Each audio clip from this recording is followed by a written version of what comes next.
Somos WBCQ, brindándoles la radio de World Last Chance a ustedes desde Monticello, Maine, Estados Unidos. La violencia criminal, la inquietud política, inestabilidad financiera, todo apunta a una inminente crisis. Una crisis como ninguna otra. Atentos a la radio de World Last Chance para aprender a prepararse espiritualmente para lo que nos espera. Radio WLC, preparando un pueblo para el regreso inminente del Salvador.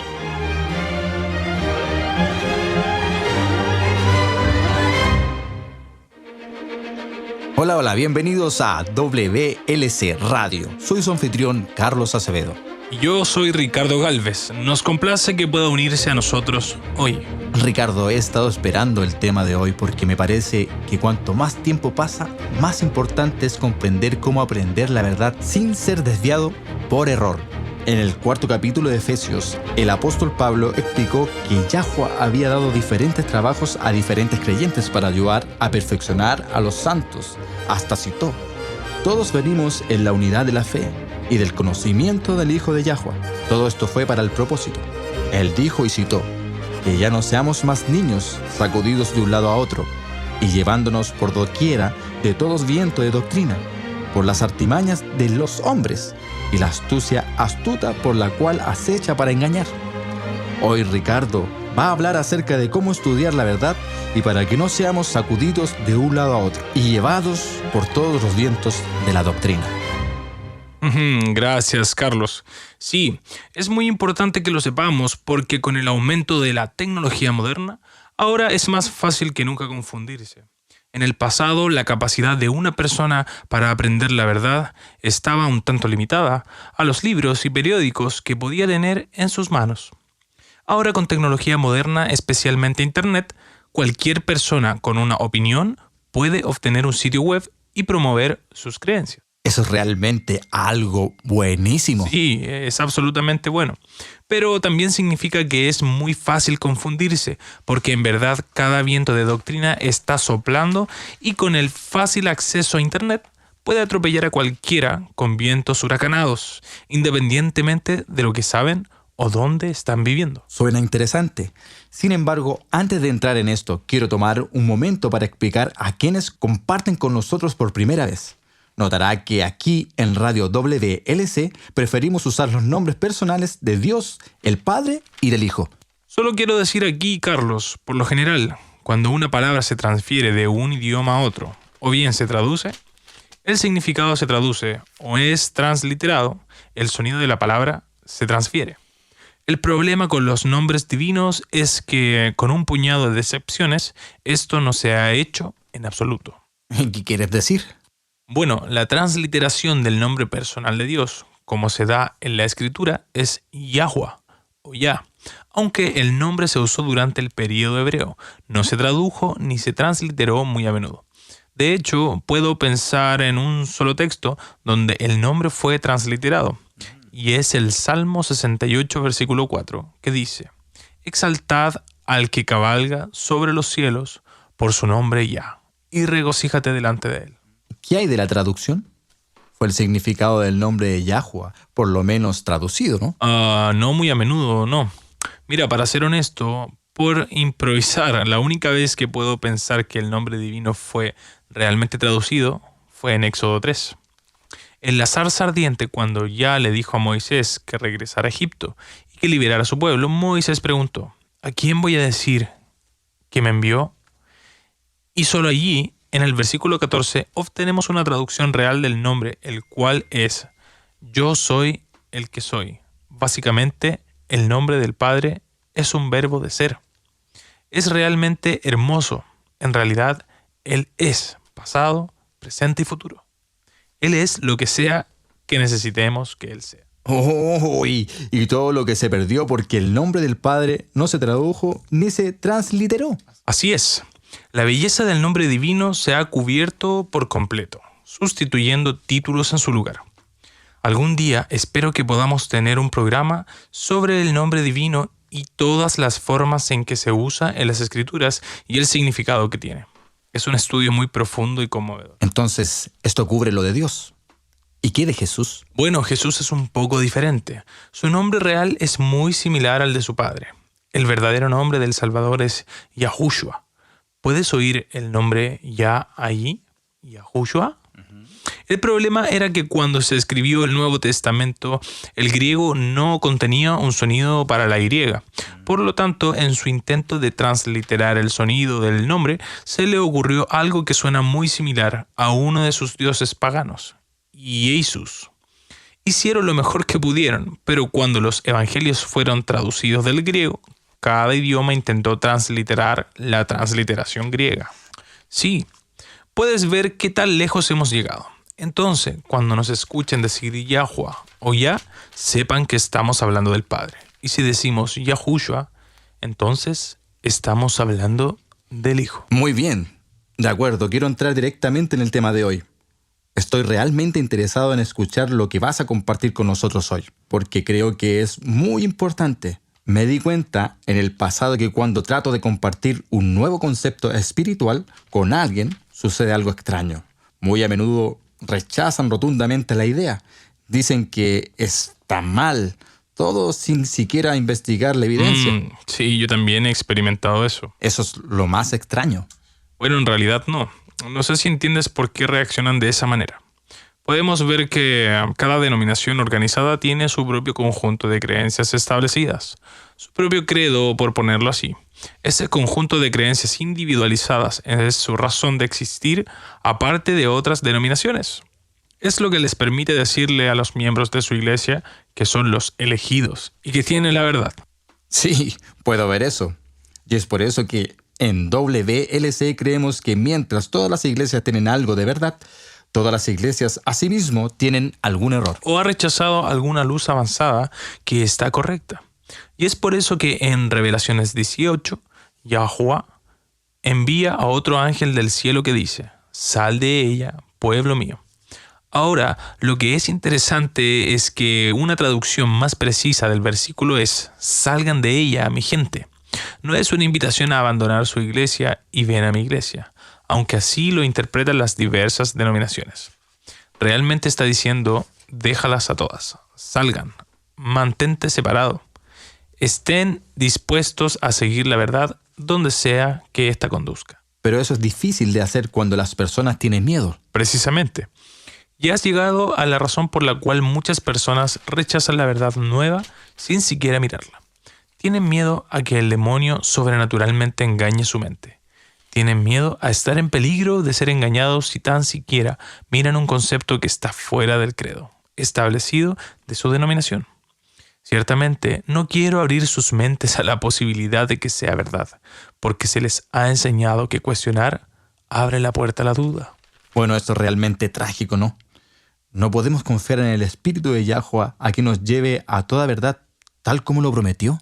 Por supuesto que podemos, pero no puedes ser guiado si no estás dispuesto a caminar. Entonces el diablo les corta al pasar. Él los asusta haciéndolos pensar que, al mirar un nuevo concepto, están en terreno encantado y en peligro de ser engañados. Bueno, seguramente es algo tan importante. La palabra de Yah no va a permanecer en silencio. Tienes toda la razón. Las Escrituras nos dan dos principios muy importantes que van de la mano y pueden ser utilizados por cualquier buscador de la verdad para investigar nuevas verdades, siendo capaces de discernir y dejar a un lado el error. Carlos, mira, dirígete a Isaías 28 y lee los versículos 9 y 10. Ah, claro, de acuerdo. Busquemos entonces. Isaías 28, versículo 9 y 10 dice: ¿A quién él enseñará ciencia? ¿A quiénes hará entender la doctrina? Los que son destetados de la leche y extraídos de los pechos, porque el precepto debe ser sobre precepto, precepto sobre precepto, línea por línea, aquí un poco y allí un poco. En otras palabras, lo que está diciendo es que aquellos que se aferran a las verdades básicas que aprendieron cuando se hicieron cristianos por primera vez y que nunca avanzaron más allá de eso, son como bebés que todavía necesita la leche de la palabra. Sin embargo, si quieres ir más allá de la leche de la palabra, es necesario poner precepto sobre precepto, precepto sobre precepto, línea sobre línea y línea sobre línea. Aquí un poco y allí un poco. Mira, en Hebreos capítulo 5, el escritor amonesta a aquellos que nunca avanzan más allá de la leche de la palabra de Yah, diciendo, porque cuando por el tiempo deberían ser maestros, necesitan que les enseñemos nuevamente cuáles son los primeros principios de los oráculos de Yah, y se vuelven tales que tienen necesidad de leche y no de carne fuerte, porque todo el que usa leche no es hábil en la palabra de justicia, porque es niño. Pero la carne fuerte les pertenece a los que son mayores de edad, incluso aquellos que por el uso tienen sus sentidos ejercitados para discernir entre el bien y el mal. Mira, entonces nuevamente, para ir más allá de la leche de la palabra, es necesario poner precepto sobre precepto, precepto sobre precepto, línea sobre línea y línea sobre línea. Esto es esencial si vamos a profundizar en la carne de la palabra. Está bien, pero ¿qué se supone que debes hacer si te encuentras con dos textos que se contradicen entre sí? Porque seamos sinceros, hay denominaciones que enseñan conceptos diametralmente opuestos y sin embargo ambos citan de la Biblia y ambos afirman que las Escrituras respaldan su posición.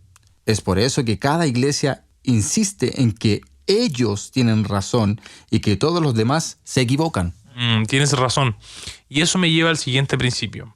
Miren, Deuteronomio 19 estableció los principios por los cuales un hombre podría ser acusado bajo la ley israelita. Para proteger a alguien de ser falsamente acusado, ninguno puede presentar cargos contra otro. Siempre requirió al menos 2 testigos. El versículo 15 dice, en la boca de 2 testigos o en la boca de 3 testigos se establecerá el asunto. Este es un principio tan importante que Pablo lo citó en 2 Corintios 13. Ajá, eso es interesante, pero no estoy seguro de cómo se aplica, la verdad. Mira, bueno, déjame contarte una pequeña historia para ilustrar. Mi primo se casó con una estadounidense. Ella y su familia viven en Estados Unidos. Una noche, hace un año, conducían a su casa en el campo. Ahora es tarde, después del anochecer. Al doblar por una esquina ciega la carretera de 2 carriles en la que están conduciendo, los canaliza inmediatamente hacia un puente. Aparentemente las vacas de un granjero habían salido y iban a dar un paseo nocturno por el puente. Noche negra, camino negro, vacas negras. Estoy seguro de que puedes ver que esto no terminó bien. Sí, me lo imagino. Bueno, golpean a una de las vacas. Nadie fue herido, sino la vaca. Mató a la vaca, pero casi destrozó todo el auto. Mi primo caminó hasta un extremo del puente. Su esposa caminó hacia el otro y comenzaron a señalar a otros automovilistas advirtiéndole que disminuyera la velocidad.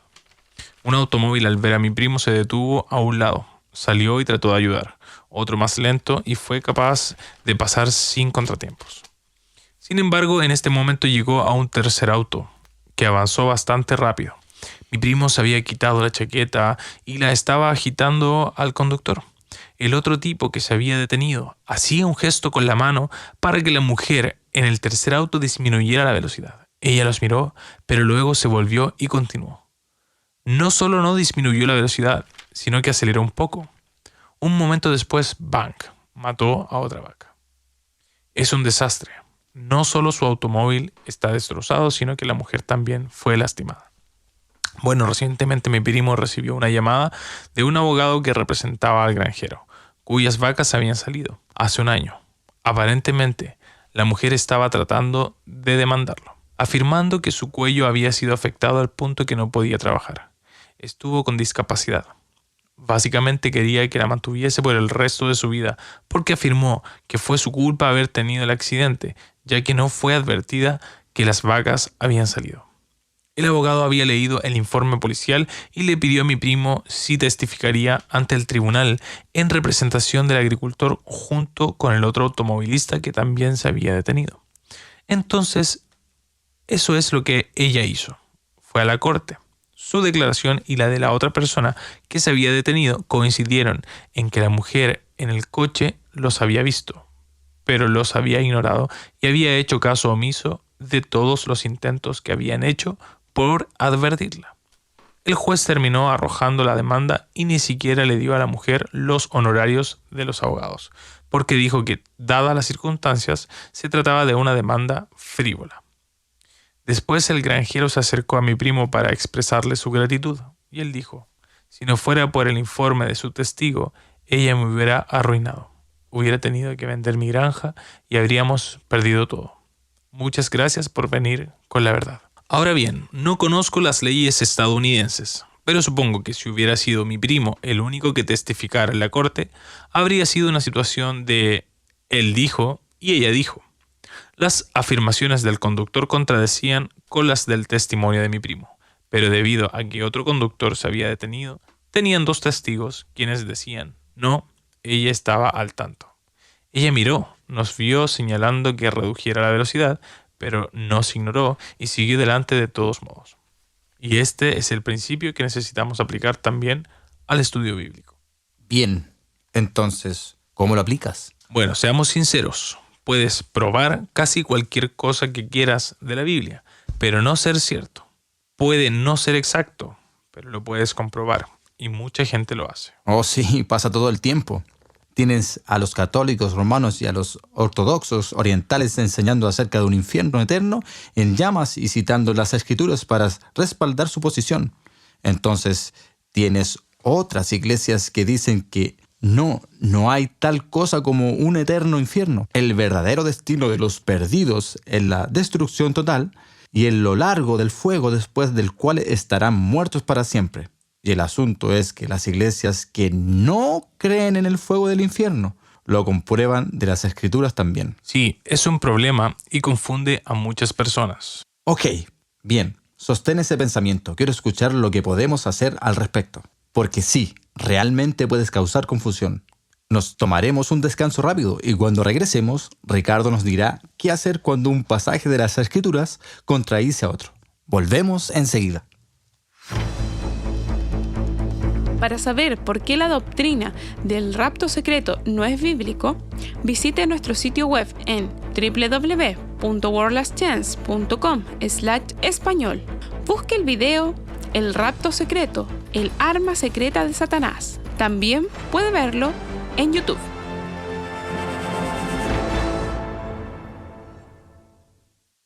Bienvenidos de nuevo, con ustedes Carlos Acevedo. Hoy hemos estado hablando acerca de qué hacer cuando quieres saber más de la verdad, pero no quieres desviarte.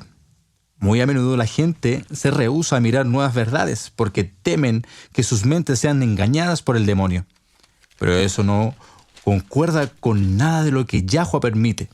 ¿No es así, Ricardo? Realmente no lo es, Carlos. Poco antes de la muerte de Yahushua, consolaba a los discípulos de que él no los dejaría solos. Juan 16 registra sus palabras y él dijo: es de vuestra ventaja que me vaya, porque si no me voy, el Consolador no vendrá a vosotros, pero si me voy, los enviaré a vosotros. Y cuando haya venido, condenará al mundo del pecado, de justicia y de juicio. Ahora, para ser convicto o convencido de algo, debes comprenderlo mentalmente. Tienes que entenderlo intelectualmente. ¿Cómo te convencerás de que necesitas cambiar en algún área si siempre te niegas a mirar la evidencia? No puedes. Realmente no puedes. Y sin embargo, una y otra vez, eso es lo que sucede cuando intentas presentar nuevos conceptos, nuevas verdades a las personas. Ni siquiera las consideran, simplemente insisten en que están mal porque es diferente. O corren al párroco y dicen: díganme, ¿es esto cierto? Y así toman la palabra del párroco sin estudiarlo por sí mismos. Es realmente lamentable, pero tienes razón. Veo esto suceder todo el tiempo. Y estamos claros que es un tiempo confuso para estar vivo. Daniel 12 predijo que en el tiempo del fin el conocimiento se incrementaría. Siempre pensemos que estaba hablando de la tecnología. Sí, autos, aviones, bombas nucleares, computadores, etc. Correcto. Y en realidad el conocimiento ha aumentado en el área de la tecnología, pero ha aumentado en todas las áreas también. El problema es que con el aumento de la verdad también ha habido un aumento del error. Satanás ve que Yahweh está derramando la verdad, por lo que toma parte de esa verdad, la retuerce y la entrelaza con el error. y luego presenta este trenzado de la verdad y el error como una nueva luz. El resultado es, la gente está muy confundida, no saben creer, y por mucho bien que el Internet haga, también contribuye a la proliferación del error. Tienes razón. Ahora, a menudo a veces las personas aclaman confusión simplemente porque son indiferentes. No quieren tomarse el tiempo de aprender más verdad, porque la verdad siempre lleva la cruz de la obediencia. Exacto, por supuesto. Si la nueva luz requiere algo que les parezca demasiado incómodo, demasiado fácil de obedecer, declarando que la confusión, siendo forma aprobada y verdadera de evitar las convicciones de conciencia. El Espíritu Santo de Yah nos ha sido dado para iluminar nuestras mentes y establecernos en la verdad, sea lo que sea. No tenemos que temer de ser extraviados de alguna forma mientras estudiamos. Podemos confiar en Yahweh en tenernos a salvo. Entonces, con cada viento de doctrina soplando, con tantas ideas confusas, conflictivas flotando, ¿puedes compartir con nosotros algunos consejos sobre lo que realmente podemos hacer para llegar a la verdad? Absolutamente. Mira, primero, por supuesto, oras. Aclama los méritos de la sangre de Yahushua para perdonarte y limpiarte de toda injusticia. Después aclame los mismos méritos del por qué su oración debe ser respondida. Es importante orar muy específicamente. Pon en palabras lo que necesitas. Luego aclame las promesas que se encuentra en el primer capítulo de Santiago que dice: si a alguno de ustedes les falta sabiduría, pídasela a Yahweh, Él se la dará, quien da a todos sin limitación y sin hacer reproche alguno, pero tiene que pedir con fe, sin dudar nada. Porque el que duda es como una ola del mar, que el viento lleva de un lado a otro. Quien es así, no crea que va a recibir nada de Yah, porque hoy piensa una cosa y mañana otra, y no es constante en su conducta. Entonces, pida, crea, aclame. Sí, venga como un niño pequeño. Deje a un lado todas sus ideas preconcebidas y estudie con una mente abierta. Has dicho eso antes. ¿Cómo defines estudiar con una mente abierta? ¿Qué quieres decir con eso? Mira, estudia con una mente abierta significa estar dispuesto a aceptar la nueva luz, dispuesto a obedecer. Y si el Espíritu Santo convence a su corazón de que es verdad. Muchas personas llevan sus ideas preconcebidas de lo que es verdad a su estudio bíblico, y entonces esas ideas preconcebidas moldean sus interpretaciones. No puedes hacer eso. Tienes que dejar todo eso a un lado. Pídale ayuda a Yahweh si lo necesita, pero deje todo a un lado y estudie, considerando la posibilidad de que pueda ser cierto. Escuchen, no hay excusa para ninguno de nosotros. Suponga que toda la luz ha sido revelada y que no hay nada más que aprender, simplemente porque ciertas doctrinas han sido creídas por mucho tiempo. No es prueba de que no tengan error. Eso es verdad. Una vez leí una cita que era tan buena que la memoricé. No memoricé quién los escribió, pero aún recuerdo la cita. Decía: las épocas no convertirán el error en verdad, y la verdad se puede permitir ser justa. Ninguna doctrina verdadera perderá nada si se investiga cuidadosamente. Así es, la verdad puede soportar el peso de la investigación. El error no puede. Así que no temas considerar nuevos conceptos con una mente dispuesta a aceptarlos, si el Espíritu Santo los establece en casa como verdad. Cuando estudiamos la Biblia debemos dejar de lado todas nuestras opiniones preconcebidas, así como nuestras ideas hereditarias y cultivadas. Todos crecemos con enseñanzas de que ciertos conceptos son ciertos. Para llegar a la verdad real, tenemos que dejar todo de lado y estar dispuestos a aprender.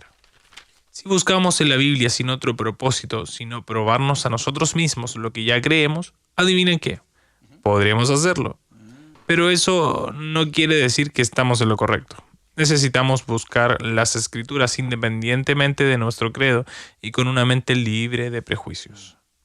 Si mientras leemos somos condenados y vemos que nuestras apreciadas opiniones y creencias previas en realidad se contradicen de las Escrituras, entonces debemos poner a un lado nuestras apreciadas opiniones y creencias previas. Absolutamente.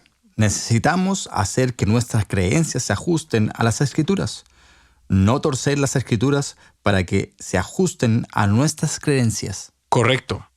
No podemos permitir que lo que hemos creído o practicado en el pasado controle nuestro entendimiento. De acuerdo, entonces el siguiente paso es reunir cada pasaje de la Escritura relacionado con el tema en discusión. Busque cada verso. ¿Qué pasa si alguno de los versículos contradicen otros versículos? Me alegra que hayas preguntado eso, Carlos. La realidad es, la verdad nunca se contradice a sí misma. Eso es importante. La verdad nunca se contradice a sí misma. No, nunca sucedería. Si parece hacerlo, fíjese. ¿Qué digo parece? Si un versículo parece contradecir otro versículo, es una bandera roja que en esta área es la que tenemos que profundizarnos un poco más. A veces mucho más profundo, o bien estamos haciendo algunas suposiciones y ni siquiera somos conscientes de hacerlo. O aún no tenemos toda la verdad, porque te diré, la verdad es armoniosa, la verdad nunca se contradice. Está bien. Entonces, si al estudiar cada pasaje relacionado con un tema en particular, ¿qué hacemos si encontramos un par de versículos que parecen contradecirse? ¿Cómo resuelves eso? Bueno, usaste una palabra clave, dijiste cada pasaje. No podemos simplemente mirar un versículo de forma individual, siempre debemos leerlos en contexto. Y esto es crucial. Los cultos citarán las Escrituras. De hecho, pueden enredar a otras personas muy sinceras precisamente porque citan la Biblia. Pero si vuelves y buscas esos versículos en contexto, verás que generalmente han sacado un versículo fuera de contexto, torciéndolo para aplicarlo a una situación completamente diferente. Y afirman que es un requisito divino, cuando en realidad si vuelves y lo lees en contexto, encontrarás que no es nada por el estilo. Esto se conoce como prueba en el texto, y la prueba del texto es incorrecta. Cualquier versículo utilizado para establecer la doctrina debe tener en cuenta los versículos que lo rodean, y se debe hacer una aplicación correcta. Suena bien. Eso tiene sentido. ¿Algo más? Al mirar el contexto de cualquier verso, es importante determinar si el pasaje debe tomarse literalmente o metafóricamente. Aquí es donde muchos afirman, un pasaje que Yahweh destinó para ser tomado literalmente, se tuerce para aplicarlo de forma simbólica. Y otros pasajes destinados de tomarlo simbólicamente reciben una interpretación literal. Como te puedes imaginar, la aplicación incorrecta genera mucha confusión. Estoy seguro, pero ¿cómo puedes notar la diferencia? ¿Cómo puedes saber si un pasaje debe tomarse literal o de forma simbólica? Buena pregunta. Primero pregúntate, ¿cuál es el significado obvio? Si el significado obvio es literal, tómalo literalmente. Segundo, ¿qué indican otros pasajes de las Escrituras? ¿Qué se dice en otra parte de la Biblia?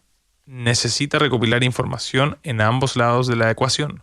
Reúnalos. Lea cada versículo en el contexto. Así es. Entonces, después de examinarlo todo, vaya con el peso de la evidencia. ¿Qué indica el peso de la evidencia? Y otra cosa que tener en cuenta también.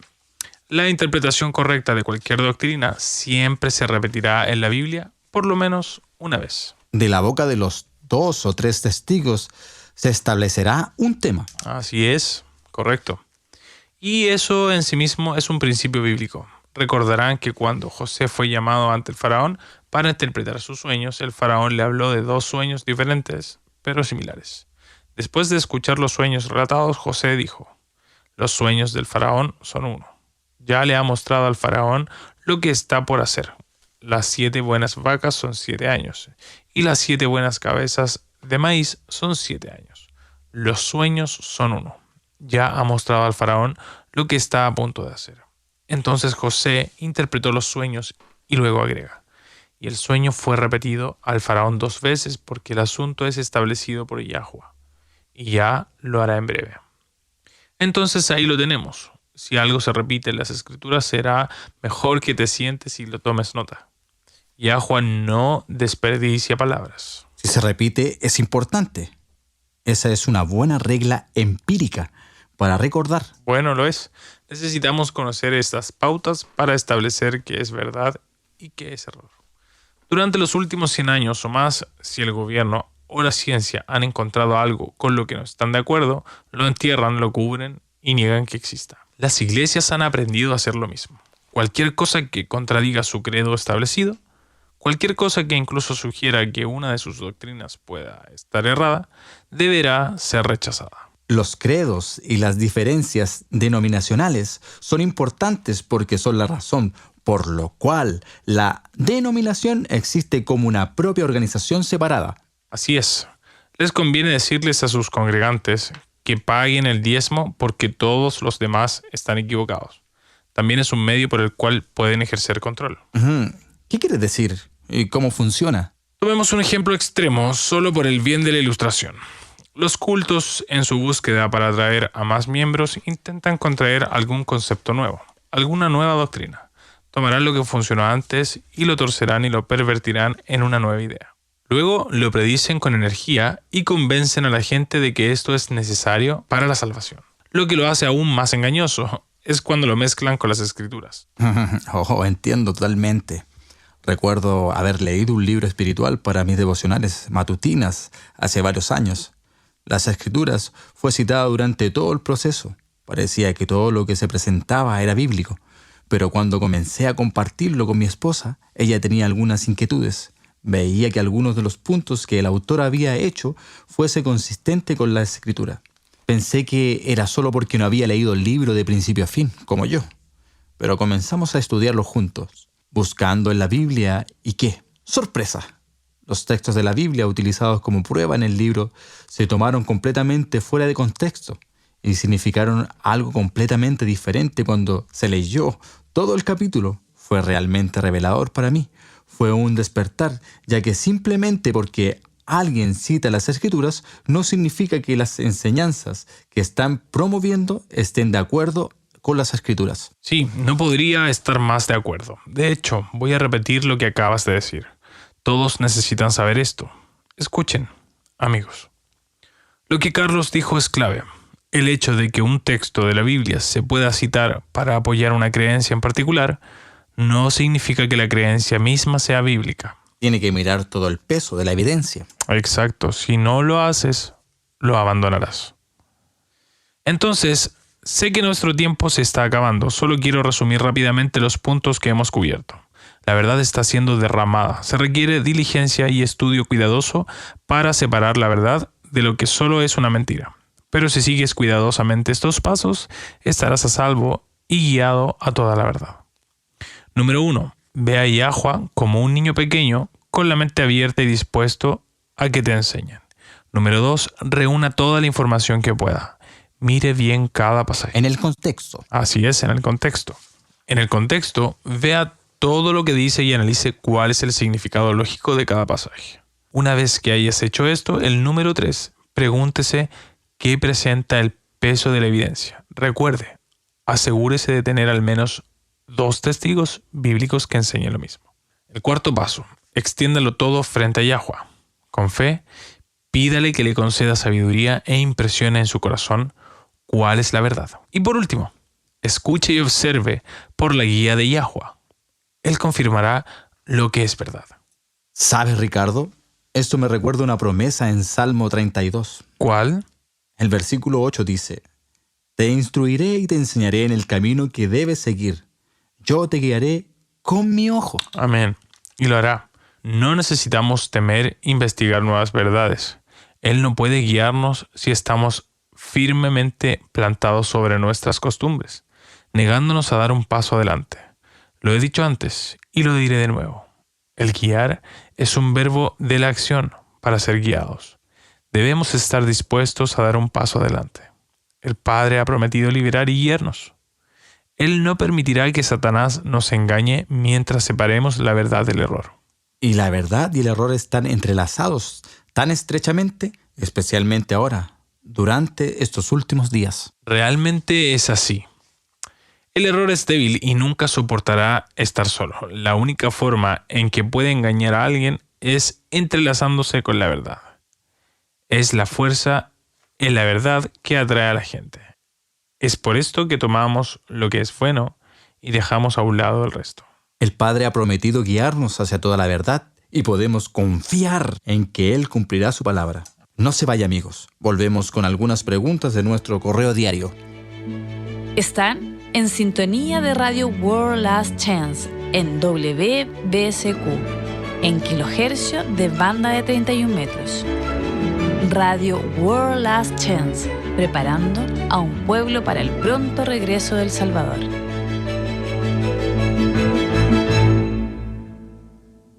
Bienvenidos de nuevo. Es hora de nuestro correo diario, donde le damos respuesta a las preguntas del oyente de todo el mundo. ¿Cuál es nuestra primera pregunta de hoy, Carlos? Nuestra primera pregunta de hoy la está haciendo Silvana en Santa Cruz de la Sierra. Nos dice: mi hermano y mi cuñado se han involucrado recientemente con una congregación judía mesiánica. Están observando todas las fiestas judías y dicen que cualquiera que realmente ama a Yeshua HaMashiach, según ellos nombran al Salvador, también serán judíos y mesiánicos. Usan tantas palabras hebreas. No puedo entender lo que están hablando. ¿Cuál es su opinión sobre el judaísmo mesiánico? ¿Hay algo ahí? Me siento bastante desanimada, pero no sé si es solo porque son tan insistentes. Sí, a ver, la dinámica familiar puede ser difícil cuando las creencias difieren. Antes que nada, quiero decir que me imagino por qué estás desanimada. Silvana, si te sientes presionada, la verdadera libertad religiosa significa dar a otras personas la libertad de venerar según su convicción y no tratarles mal si sus convicciones difieren a la nuestra. Ese es un buen punto, Ricardo.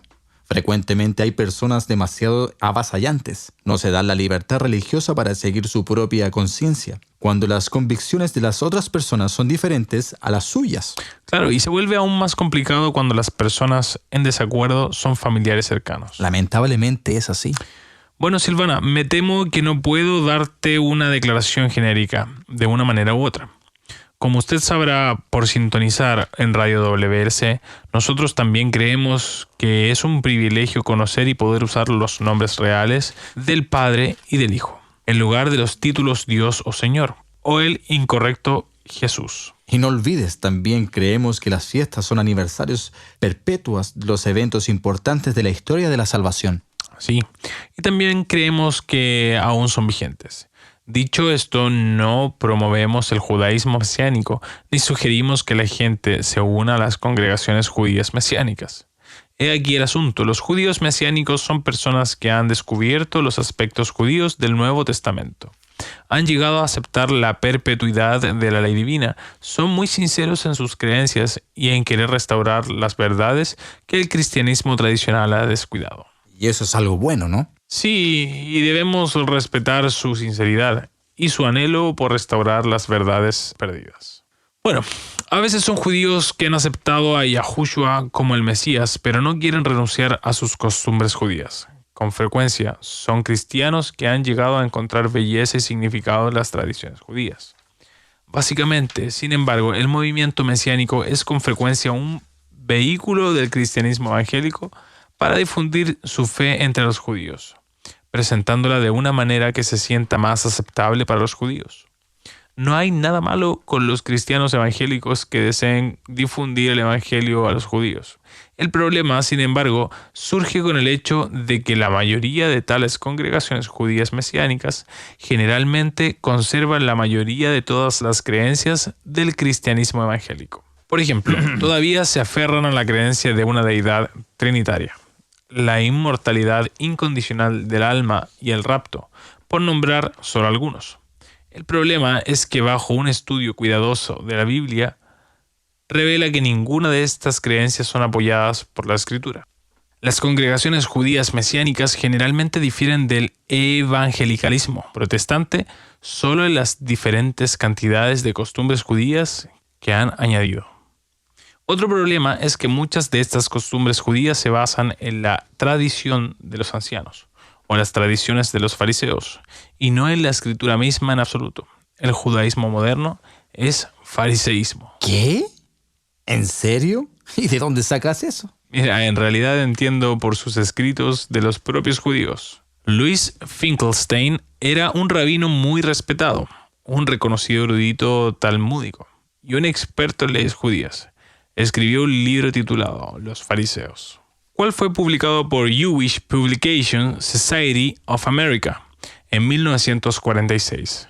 Era un judío totalmente y, sin embargo, escuchamos lo que tenía que decir sobre el judaísmo moderno. Escribió que después de la destrucción de Jerusalén en el año 70 después de Cristo, citó: el fariseísmo se convirtió en talmudismo, pero el espíritu del antiguo fariseo sobrevive inalterable. Cuando el judío estudia el Talmud, en realidad está repitiendo los argumentos utilizados en las academias palestinas.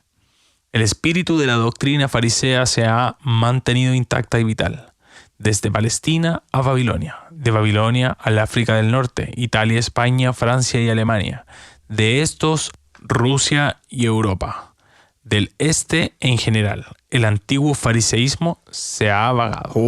Esto lo admite un erudito judío. Correcto. Tengo toda una lista citada por eruditos judíos que podría lanzarte que dicen lo mismo. El judaísmo moderno es fariseísmo. No tenía idea, la verdad. Mira, y siendo nada más que fariseísmo, el judaísmo mesiánico inconscientemente ha adoptado muchos de los errores del judaísmo rabínico y farisaico. Por ejemplo, los judíos modernos usan el calendario bíblico para calcular las fiestas anuales, pero usan el calendario gregoriano papal para calcular el Shabbat semanal. Muy inconsistente, ¿no? Totalmente. Por lo tanto, lo que los cristianos que adoptan el judaísmo mesiánico no se dan cuenta es que en realidad lo que están adoptando es más que tradiciones rabínicas que los reales requerimientos bíblicos. Sí, la Biblia enseña la perpetuidad de la ley divina y las fiestas anuales de Yahweh, pero al igual que la misma línea que el protestantismo, el judaísmo mesiánico entrelaza la verdad con el error. En su sincero deseo de abrazar la verdad, también aceptan las tradiciones rabínicas. Al mismo tiempo, se aferran a otros errores o rechazan verdades más avanzadas que también han sido rechazadas por las denominaciones organizadas. Entonces nuestra respuesta al judaísmo mesiánico sería nuestra misma respuesta que el cristianismo evangélico, porque a menudo esto es todo lo que realmente es. Los alentaríamos a que comprendan las señales de los tiempos, el cercano retorno literal y visible de Yahushua para poner fin a este mundo pecaminoso, y que actúen sobre este conocimiento para que cada uno se prepare para la crisis venidera. Muy buena respuesta. De acuerdo. Nuestra siguiente pregunta es de Aurelio, en algún lugar de Ecuador. Aurelio nos dice: estaba leyendo en su página web, y si estoy entendiendo correctamente, dice que los creyentes no deberían involucrarse con la política. ¿Esto significa que no deberíamos votar? Los ciudadanos ecuatorianos están obligados por la ley a votar. ¿Qué sugieren que uno haga? No quiero deshonrar a Yahweh, pero al mismo tiempo no entiendo lo que significa no involucrarnos en la política. Gracias por escribir, Aurelio. Alejarse de la política no significa necesariamente que no se deba votar. Ciertamente, si las leyes locales donde viven en realidad requieren votación, no infringe la ley de Yahweh que usted vote. Por lo tanto, debe hacerlo. En cuanto a cuán involucrado debe uno involucrarse en la política, hay 3 principios a tener en cuenta. Primero, los creyentes siempre deben votar al lado de la templanza y la virtud. Si bien no debemos juzgar a los demás y no buscar quitarles sus libertades, debemos apoyar la verdad y la rectitud siempre. En segundo lugar, votar es una decisión personal. Básicamente, mantenga su voto privado. No es su deber instar a todos los demás a hacer lo que usted hace. Finalmente, debemos mantenernos alejados de la lucha política y la corrupción. Con estos 3 principios en mente, cada individuo debe decidir por sí mismo qué nivel de participación está en consonancia con su conciencia. Buenos puntos como siempre, ¿no? Gracias, Ricardo. Y si alguien tiene preguntas o comentarios, escríbanos. Siempre disfrutamos responderles. Y es muy fácil, simplemente vaya a nuestro sitio web www.worldlastchance.com/español y haga clic en el icono de la radio WLC. Debido al volumen, es posible que no podamos responderle en el aire, pero haremos nuestro mejor esfuerzo para abordarlo en las preguntas y respuestas en nuestro sitio web.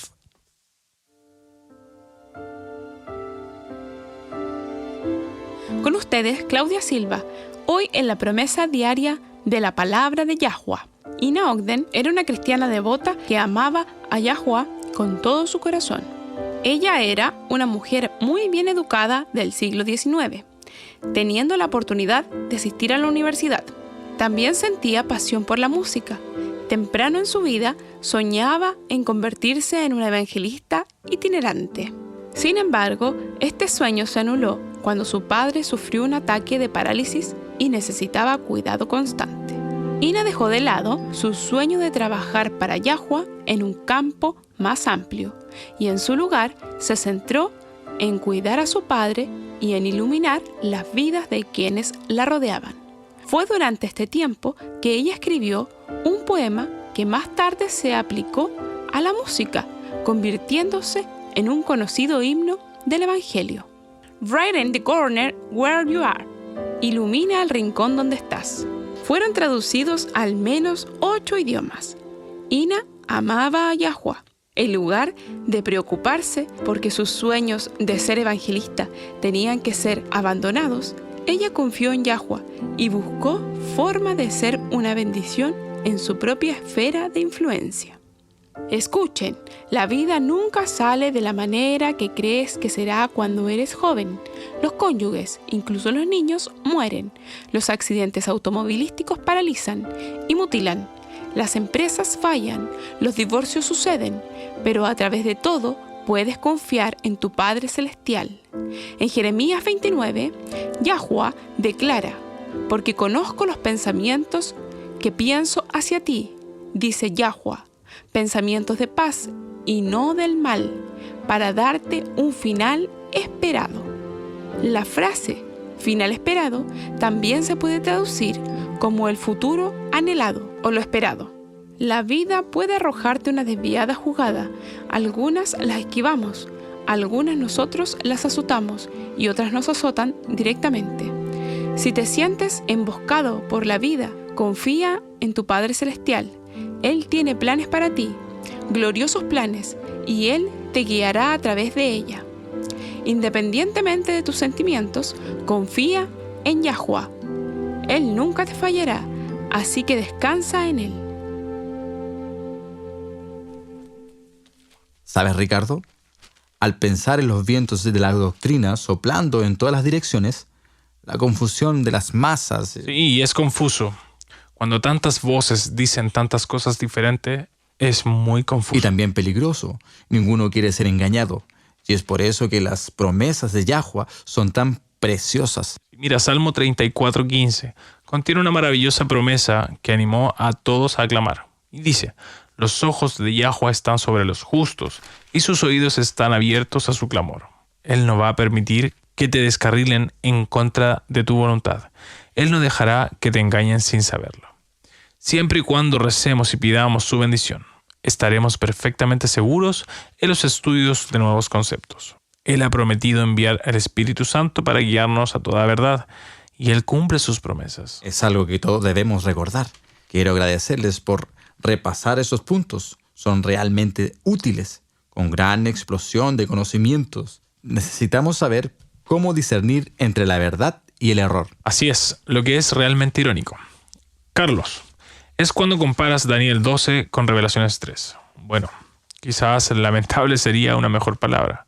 Como he dicho anteriormente, una de las últimas cosas dichas a Daniel fue una profecía que al fin de los tiempos muchos correrán de aquí para allá y la sabiduría será aumentada. Exacto. Y solíamos pensar que eso solo se refería a la tecnología, pero es sobre el conocimiento. Bien, realmente todo en realidad. Sí, y sin embargo, comparas eso con Revelaciones 3 y encontramos una advertencia muy solemne para el cuerpo de creyentes de la última generación. Para resumir, Revelaciones 2 y 3 contiene cartas o mensajes a 7 iglesias. Estas iglesias fueron grupos literales de creyentes en el primer siglo en Asia Menor. Pero los mensajes también tienen una segunda aplicación a la historia del cristianismo en general. La séptima iglesia, la Odisea, es un símbolo de aquellos que afirman ser creyentes al fin de los tiempos y contiene una advertencia realmente solemne. De todos los mensajes a las iglesias, la mayoría de los mensajes son una especie de bolsa mixta. Varios contienen tantas advertencias sobre dónde están fallando y reconocimientos por lo que están haciendo bien. No es así con el mensaje de los laodicenos. Solo contiene nada más que advertencias. Oh, ¿en serio? ¿Y por qué? Bueno, echemos un vistazo. Busquen en sus Biblias en Revelaciones 3 y veamos los versículos 14 y 17. Aquí vamos. Revelaciones 3, versículo 14 al 17. Y escribe al ángel de la iglesia de los laodicenses. Estas cosas dice el Amén, el testigo fiel y verdadero, el comienzo de la creación de Yahweh. Conozco tus obras, que no eres ni frío ni caliente. Ojalá fueras frío o caliente. Pero como eres tibio y no frío ni caliente, te vomitaré de mi boca. Pues tú dices que eres rico, que te ha ido muy bien y que no te hace falta nada. Y no te das cuenta de que eres un desdichado, miserable, pobre, ciego y desnudo. Eso es. Oh, esa es una denuncia bastante horrible, ¿no? Oh, sí, realmente lo es. Fíjate que los laodicenos se jactan de ser ricos y aumentados con bienes, y que no necesitan nada, cuando en realidad son desdichados, miserables, pobres, ciegos y desnudos. Es por eso que digo que al comparar esto con Daniel 12 es muy triste, porque es de este gran aumento del conocimiento el que lleva a los laodicenos a alardear de lo bien informados que son. El hecho es, si saben más que nuestros ancestros espirituales hace unos 100 años, pero eso no quiere decir que lo saben todo. El mismo momento del conocimiento ha obrado para crear en sus corazones pecaminosos y humanos el orgullo espiritual. Se orgullecen de saber tanto. Estos piensan que ya saben todo lo necesario para la salvación. Oh, ya veo. Si asumes que ya saben todo lo necesario para la salvación, tu reacción automáticamente a cualquier cosa nueva es rechazarlo. Exactamente. Sí, realmente, de veras, ya sabes todo lo necesario para la salvación. Todo lo demás, por defecto, está mal. Y es por eso que hay personas hoy quienes rechazan el aumento de luz sin tan siquiera hacer un honesto estudio del tema. Están convencidos de que todo está errado, porque están convencidos de que ya saben todo lo que necesitan saber. Y sin embargo, la palabra de testigo verdadero hacia ellos es que son miserables, desdichados, pobres, ciegos y desnudos. Correcto. Creen que son ricos, pero en realidad lo necesitan todo. Es por eso que el próximo versículo es tan hermoso. Contiene una preciosa promesa. ¿Podrías leer esto, Carlos? Versos 18 al 20. Seguro. Te aconsejo que compres de mi oro probado en el fuego, para que seas rico, y ropas blancas para que puedas vestir de justicia, y para que la vergüenza de tu desnudez no aparezca. Yo unge tus ojos con colirio, para que veas. A todos los que amo, reprenderé y castigaré. Sé celoso, pues, y arrepiéntete. He aquí yo estoy a la puerta y llamo si alguno oye mi voz, y abre la puerta. Entraré a él, y cenaré con él, y él conmigo. ¿Vemos? Literalmente todo lo que necesitamos, Él ha prometido proporcionar. ¿Eres desdichado y miserable? Compra de mi oro probado en el fuego. ¿Eres desnudo? Obtén de mí ropas blancas, para que puedas vestirte de mi justicia. ¿Eres ciego? Pídeme colirio para ungir tus ojos. El último en particular es especialmente importante. En 1 Corintios 2, Pablo explica que las cosas espirituales se disciernen espiritualmente. ¿Ok? Los laodiceanos son ciegos. 1 Corintios 2:14 dice: pero el hombre natural no percibe las cosas que son del espíritu de Yah, porque para él son locura, y no las puede saber, porque se han de discernir espiritualmente. Esa es una descripción perfecta de los laodiceanos. Tienes razón, pero lo hermoso es que podemos ir a Yahweh, nosotros mismos, y pedir ser dotados con el oro aprobado en el fuego. Esa es la fe y el amor de Yahushua. Podemos pedir ser dotados con la vestimenta blanca, que es la propia justicia del Salvador. Y podemos pedir que se aplique el colirio, la solución del discernimiento espiritual, para que podamos conocer y percibir qué es verdad y qué es error. Es hermoso en verdad. Todo lo que necesitamos, Él ha provisto. Bueno, una vez más, parece que nuestro tiempo se acabó. Por favor, sintonicen nuevamente mañana. Y hasta entonces, recuerde, Yahweh te ama y en Él es seguro confiar. Han estado en sintonía con Radio WLC. Este programa como los episodios pasados de Radio WLC, están disponibles para descargarlos en nuestra página web. Visite nuestra página web en worldlastchance.com/español. Radio World Last Chance, preparando a un pueblo para el pronto retorno del Salvador.